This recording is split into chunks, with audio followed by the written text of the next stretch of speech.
నమస్తే, welcome to IG media. నేను సౌజన్య. ఒకానొక టైంలో పెళ్ళిళ్ళు జరుగుతున్నాయి లేదా ఫిక్స్ అవుతున్నాయి అని అనేటప్పుడు ఇంట్లో అటు అబ్బాయికి అమ్మాయికి కానీ ఎలా ఉండాలి, అత్తగారింట్లో ఏం చేయాలి, ఎలా ఉండాలి, ఎవరెవరిని ఏ విధంగా మనం ట్రీట్ చేయాలి, ఈ కైండ్ ఆఫ్ చెప్పేవాళ్ళు, నేర్పించేవాళ్ళు. బట్ ఇప్పుడు ఏంటంటే దానికి క్వైట్ ఆపోజిట్ అయిపోయింది. అమ్మాయికే చెప్తున్నారు, పేరెంట్సే చెప్తున్నారు, ఇట్లా మా అమ్మాయి చేయదు, అట్లా చేయదు అని అత్తగారు వాళ్ళకి. సో ఈ సిచ్యువేషన్ చేంజ్ వల్ల మ్యారేజ్లో చాలా ఇష్యూస్ వస్తున్నాయి. మరి ఇది తగ్గించుకోవాలి అని అంటే ఏం చేయాలి?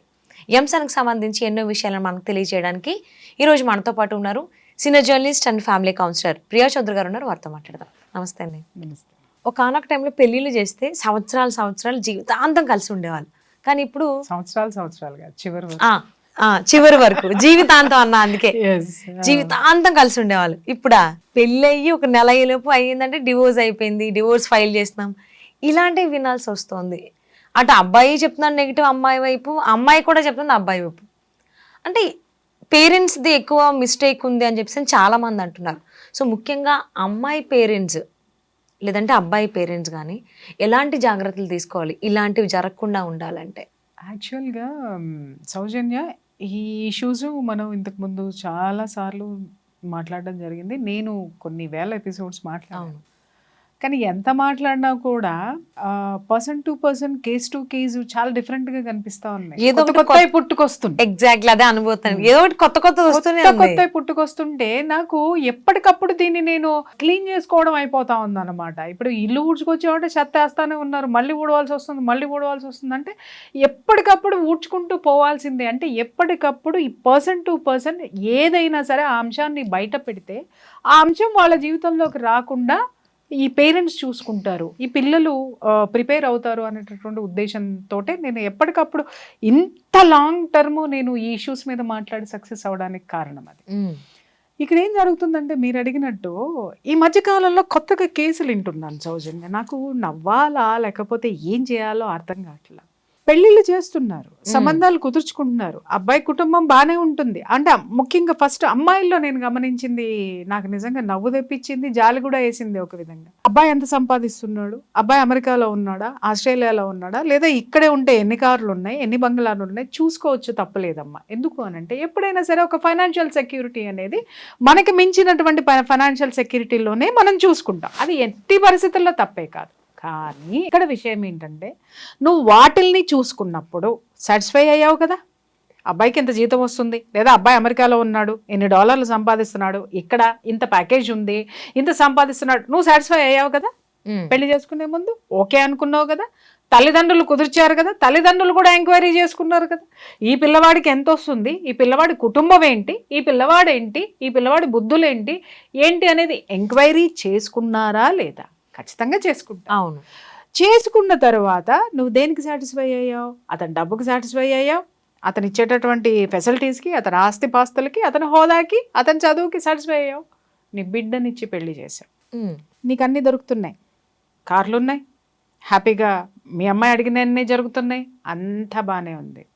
విషయం వచ్చింది ఎక్కడ చిక్కు అనంటే అమ్మాయికి కావాల్సిన అన్నీ దొరుకుతున్నాయి, కానీ అబ్బాయికి కావాల్సింది ఏది దొరకట్లేదు. అవును. చాలా గమ్మత్తైనటువంటి విషయాలు. నిజంగా ఐ వాజ్ సర్ప్రైజ్డ్. ఒక్కొక్క రోజు కొన్ని కేసులు వింటుంటే నేను సర్ప్రైజ్ అని ఎందుకు అన్నాను అనంటే, అంటే ఇంత దరిద్రంగా కూడా ఆడపిల్లలు ఆలోచించి వాళ్ళ జీవితాలు నాశనం చేసుకుంటున్నారా అనేటటువంటి ఆలోచన వచ్చింది నాకు. చేతులారా పాడు చేసుకుంటున్నారు. ఇక్కడ ముఖ్యంగా ఏంటి అనంటే పెళ్ళి అయిన తర్వాత చాలా కేసులు విన్నాను. ఈ మధ్య రీసెంట్ గా ఎక్కువ కేసులు విన్నాను కాబట్టి నేను ఈ టాపిక్ తీస్తున్నాను. ఏంటి అని అంటే they are not ready to have a sexual life with husband. అదేంటిది? సో పెళ్ళైన తర్వాత అది ఉంటుందని అందరికీ తెలిసిందే కదా, ఫిజికల్ రిలేషన్ అనేది. ప్రిపేర్ అవ్వలేదు. వాట్?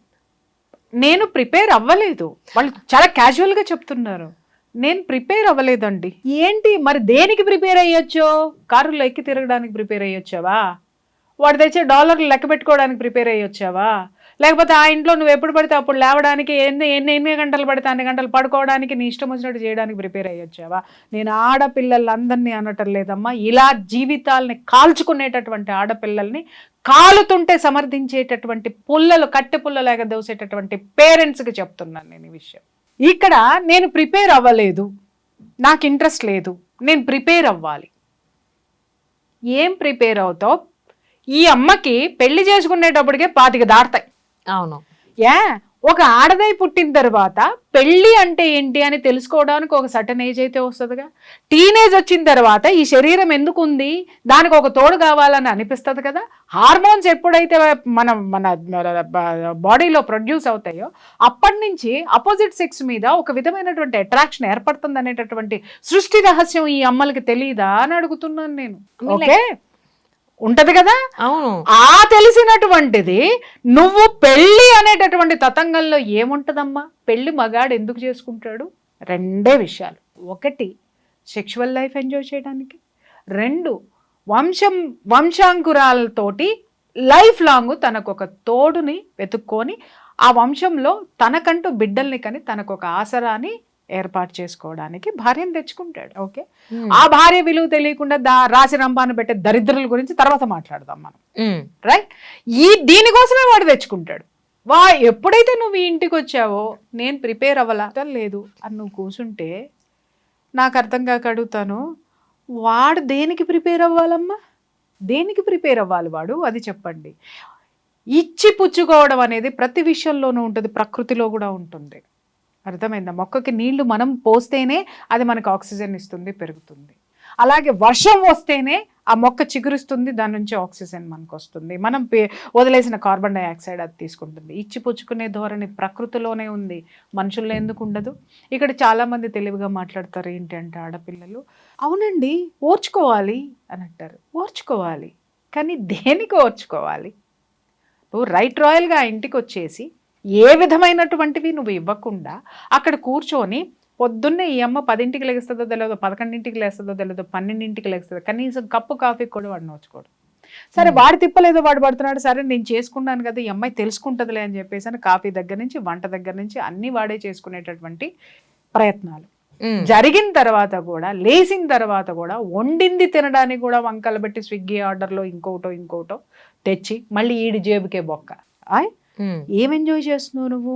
వాడితో కారుల్లో మళ్ళీ సాయంత్రం అయ్యేసరికి బయటికి తీసుకెళ్ళాలి. బయటికి తీసుకెళ్ళి లైఫ్లో అన్న తిప్పుకు రావాలి, ఏది కావాలంటే అది తినిపించాలి, లైఫ్ ఎంజాయ్ చేయాలి, బయటికి తీసుకెళ్ళాలి.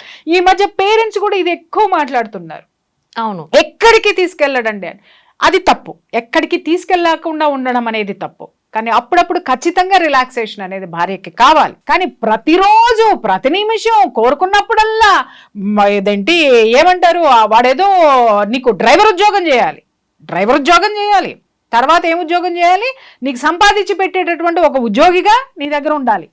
ఆ తర్వాత ఏముండాలి, నీకు బాడీ గార్డ్ కింద వాడు ఉండాలి. తర్వాత ఏముండాలి, లైఫ్లో నువ్వు ఎప్పుడు పడేస్తావా ఒక జీవితం అనేటటువంటి ఎదురు చూసేటటువంటి దాన్ని ఏమంటారు, ఒక పెట్ డాగ్ మాదిరి నీ దగ్గర ఇట్లా కూర్చొని ఎదురు చూస్తూ ఉండాలా? ఎంతవరకు న్యాయం అమ్మా ఇది? ఒక్కసారి చెప్పండి.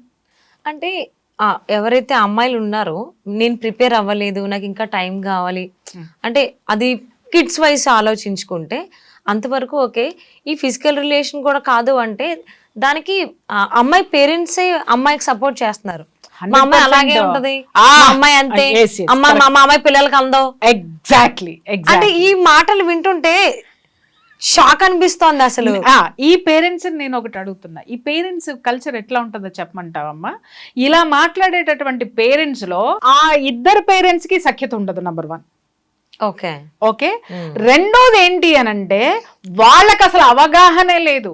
ఒక సంసారం అంటే వీళ్ళు మీరు కరెక్ట్ గా చూసుకోండి, ఈ పేరెంట్స్ బంధువులను ఎవరిని రానివ్వరు, బంధువులతోటి వీళ్ళకి సఖ్యత ఉండదు, ఇంట్లో వీళ్ళకి సఖ్యత ఉండదు.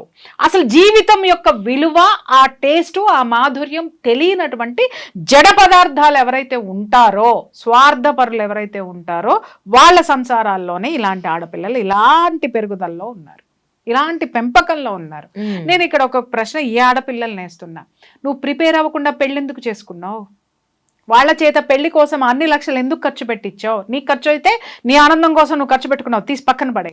వాళ్ళ చేత అన్ని లక్షలు ఖర్చు పెట్టించి మట్టలు పెట్టించుకున్నావు, మెళ్ళ తాళి కట్టించుకున్నావు, గొలుసులు వేయించుకున్నావు, బంగారాలు పెట్టించుకున్నావు, నీకు కావాల్సిన ముక్కు నుంచి మూతి వరకు టాప్ టు టో వరకు అన్ని చేయించుకున్నావు. నువ్వు ఆటలకి ప్రిపేర్ అయ్యిన దానివి, నువ్వు వాడు ఎందుకు పెళ్లి చేసుకుంటున్నాడో దానికోసం నువ్వు ప్రిపేర్ అవ్వలేదు. ప్రకృతి సహజమైనటువంటి ఈ కార్యక్రమానికి నువ్వు ప్రిపేర్ అవ్వలేదు అని అంటే ఎవరిని మోసం చేయడానికి నువ్వు పెళ్లి చేసుకున్నావు అంటే జనము ఇంకా మీ అమ్మాయికి పెళ్లి కాలేదేంటి అంటే ఎవడో ఒకటి దొరుకుతాడులే. ఆ దొరికేవాడు కూడా మళ్ళీ ఒక హోదా ఉన్నాడు కావాలి, మళ్ళీ వీళ్ళని భరించేటటువంటి వాడు. ఆ బకరాగాడిని ఎత్తి పట్టుకొని బకరాలతో ఆటలాడేసుకుంటారమ్మా వీళ్ళు. రైట్. ఇక్కడ నువ్వు అన్నట్టు పేరెంట్స్ చిత్రంగా నా దగ్గరికి వచ్చిన కేసులు కూడా నేను అడిగాను, ఏంటండి అని. మా అమ్మాయికి కొంచెం టైం పడుతుందండి, టైం ఇవ్వండి అంటే 2 నెలలు అయిపోయా, 3 నెలలు అయిపోయా, 6 నెలలు అయిపోయా, ఇంకెంత టైం కావాలరా నీకు? ఎంత టైం కావాలి? ఈ 6 నెలలు వాడు మాత్రం ఖర్చు పెట్టుకుంటూ పోవాలి అంటే వాడిచ్చిన కమిట్మెంట్ వాడు మాత్రం ఫుల్ఫిల్ చేయాలి. వాడు ఏమాత్రం డబ్బులు ఇవ్వను అంటే వెంటనే ఫోన్ కాల్స్ వెళ్ళిపోతే వెంటనే పంచాయతీలు ఉంటాయి. అమ్మో మా అమ్మాయిని రాసి రంపాను పెడుతున్నాడు, ఒక్క రూపాయి ఇవ్వడు, ఒక్కటి ఇది చేయడు, ఒక్కటి అది చేయడు అని చెప్పేసి అని AC AC AC AC AC వాడిని ఉతికి ఆరేసి క్లిప్పులు పెట్టేస్తారు. లేదు వాడు ఏదన్నా అసహనానికి గురై వాడు ఎంతవరకు తట్టుకుంటాడు? ఇప్పుడు ఆడదానికి ఉన్నటువంటి ఆ స్థిరత్వము మగవాడిలో ఉండదు, మగవాడిలో ఉండదు అది. కాబట్టి ఏంటి అని అంటే ఎప్పుడు కూడా ఇదివరకు కాపురాలన్నీ ఎందుకు బాగుండేవి అంటేనమ్మా, భర్తకి సంబంధించినటువంటి సైకాలజీ ఏంటనేది భార్య బాగా చదివేది. రైట్. ఆ చదివి అతనికి అనుగుణంగా నడుచుకునేది. అలాగే అనుగుణంగా నడుచుకున్నటువంటి భార్య యొక్క గుణాన్ని కూడా భర్త గుర్తించేటటువంటి వాడు. ఒక చోట చెడిపోయినా ఇంకొక చోట సర్దుకుని పోయేవాళ్ళు. అలా కాపురాలు నిలబడినాయి. ఇప్పుడు ఇక్కడ ఏమవుతుందంటే మా అమ్మాయికి టైం కావాలండి, మా అమ్మాయికి కొంచెం టైం కావాలంటే టైం తీసుకొని పెళ్లి చేయాల్సింది కదా నువ్వు. నీ కూతురు ముందు, నేను ఇక్కడ చెప్తున్నాను కదా, తల్లిదండ్రులందరికీ చెప్తున్నా, మగపిల్ల వాళ్ళకు కూడా చెప్తున్నాను, మీరు సంబంధాల కోసం వెళ్ళినప్పుడు ఆడపిల్లల్ని అడగండి. ఏమని అనంటే, అమ్మా మా వాడితో సంసారానికి ప్రిపేర్ అయ్యావా లేదా, మా వాడికి తోటి ఎంత ఖర్చు పెట్టించడానికి నువ్వు ప్రిపేర్ అయ్యావో మాకు చెప్పు, అలాగే నీ యొక్క డిమాండ్స్ ఏంటి అని ఫస్ట్ ఇవన్నీ కాగితం మీద రాసుకోవాలి. ఇవాళ సిచ్యువేషన్ అలా ఉంది. అవును. రాసుకున్న తర్వాత ఆ డిమాండ్స్ కి మీరు మనస్ఫూర్తిగా అంగీకరిస్తే మూసుకొని పెళ్లి చేసుకోండి. రైట్. ఇక్కడ తల్లిదండ్రులు, ఆడపిల్లల యొక్క తల్లిదండ్రులకి చెప్తున్నాను, మీరు మీ ఇష్టం వచ్చినట్టు నాటకాలు ఆడితే ప్రకృతి కూడా మిమ్మల్ని సహించదు. ఎందుకు అనంటే ప్రకృతిని ఎప్పుడు మనం బ్యాలెన్స్ చేస్తూ ఉండాలి. ఈ ఎనర్జీస్ రెండు, స్త్రీ పురుష, ఫెమినైన్ ఎనర్జీ, మాస్కులైన్ ఎనర్జీ ఎప్పుడు బ్యాలెన్సింగ్గా ఉంటేనే ఈ ప్రకృతి ముందుకెళ్తుంది. లేదు అనంటే ఇలా అసహనాలతోటి, ఇలా డివోర్సీలతోటి, నెగిటివ్ ఎనర్జీ తోటి ముందుకు పోయింది అనంటే ప్రోత్సహించిన వాడికే చివరికి ఏం చేయాలో అర్థం కాక ఆత్మహత్యలు చేసుకునేటటువంటి సిచ్యువేషన్కి దిగుతారు. ఆడపిల్లలకు కూడా నేను చెప్తున్నాను, మీరు మొత్తం వాడితో సంసారం చేయడానికి, పిల్లల్ని కనడానికి ఒక వ్యవస్థ అమ్మా. వివాహం అనేటటువంటి వ్యవస్థలో ఉండేదేంటి? కుటుంబ వ్యవస్థలో ఖచ్చితంగా నీ బాధ్యతలు నువ్వు ఖచ్చితంగా నిర్వర్తించాలి. రోజు కాఫీలు ఇవ్వక్కర్లా, కనీసం నీకు వెసులుబాటు ఉన్నప్పుడైనా నీ కుటుంబాన్ని నువ్వు పట్టించుకోవాలి. ఎప్పుడైతే నీ యొక్క కిచెన్ నీ చేతిలో ఉంటుందో, నీ గ్రిప్ లో ఉంటుందో, నీ ఇంట్లో ఉన్న వాళ్ళందరూ నీ గ్రిప్ లో ఉంటారు. కిచెన్ నీ చేతిలో ఉండడం అంటే అర్థం ఏంటి అని అంటే గొడ్డు చాకరీ చేయమని కాదు.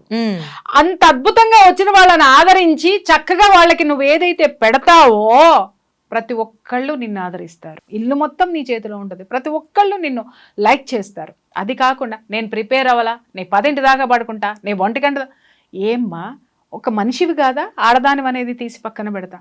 అసలు కనీసం నీ ఆరోగ్యానికి సంబంధించినంత వరకు నీకు ఒక డిసిప్లిన్ లేదా? పొద్దున్నే లేవడం అనేది లేదా? ఏం పీకుతున్నావు అని నువ్వు 11-12 వరకు పడుకుంటావు నువ్వు? చెప్పండి. ఈ తల్లిదండ్రులు ఇలా నేర్పి, ఆడపిల్లలకి నేర్పి, ఈ ప్రకృతి ముందుకు పోకుండా ఈ వ్యవస్థల్ని భ్రష్టు పట్టించేటటువంటి ఆడపిల్లల తల్లిదండ్రులకి చెప్తున్నాను, ఇవాళ వీడితోటి మీ అమ్మాయి సంసారం చేయడానికి టైం పడుతుంది, టైం కావాలి. మరి వీడు ఎన్నాళ్ళని ఓర్చుకుంటాడు? Go for divorce. అంతే కదా. వాడికి ఎన్నాళ్ళని భరిస్తాడు? వీడు డైవర్స్కి వెళ్తాడు. వీడు ఇంకొక దాన్ని, ఎందుకంటే ఫస్ట్ ఫెయిల్ అయ్యాడు కాబట్టి వీడికి ఒక ఎక్స్పీరియన్స్ ఉంటుంది కాబట్టి వాడికి ఏం కావాలో అది తెచ్చుకుంటాడు, వాడు హ్యాపీగా సంసారం చేస్తాడు. ఈ కూతురు విషయాలకు వద్దాం, ఈ తల్లిదండ్రుల విషయాలకు వద్దాం. ఉమ్. మరి ఇక్కడ పట్టిన టైము మరి రెండో వాడికి ఇచ్చి పెళ్లి చేస్తావు కదా నువ్వు, మరి వాడి దగ్గర కూడా ఇదే టైం తీసుకుంటావా? వాడి దగ్గరికి వెళ్ళాల్సిందేగా, వాడితో సంసారం చేయాల్సిందే కదా. ఒకటి ఫెయిల్యూర్ డిప్రెషన్లో, ఇంకొకటి ఏ కుటుంబంలోనూ మానసిక ప్రశాంతత అనేది లేదమ్మా. అవును. మర్చిపోయారు, మనం ఎందుకున్నామనేది మర్చిపోయాం.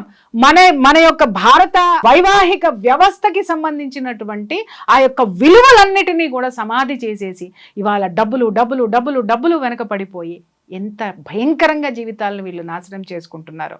చివరికి చెరపకురా చెడేవు అని చెప్పి ఎవరైతే ఈ ఆడపిల్లల్ని, ఇలాంటి ఆడపిల్లల్ని తయారు చేస్తున్నారో, అలాగే ఎవరైతే మగపిల్లలు వివాహ వ్యవస్థ పట్ల నమ్మకం లేక ఒకళ్ళిద్దరు పిల్లలు పుట్టిన తర్వాత డివర్స్ పారేసేసి, పెళ్ళానికి డివర్స్ పారేసి ఇంకొక దాంతో పోతున్నాడో, చివరికి నిన్ను దేకటానికి ఎవ్వడు ఉండడు ఈ ప్రకృతిలో.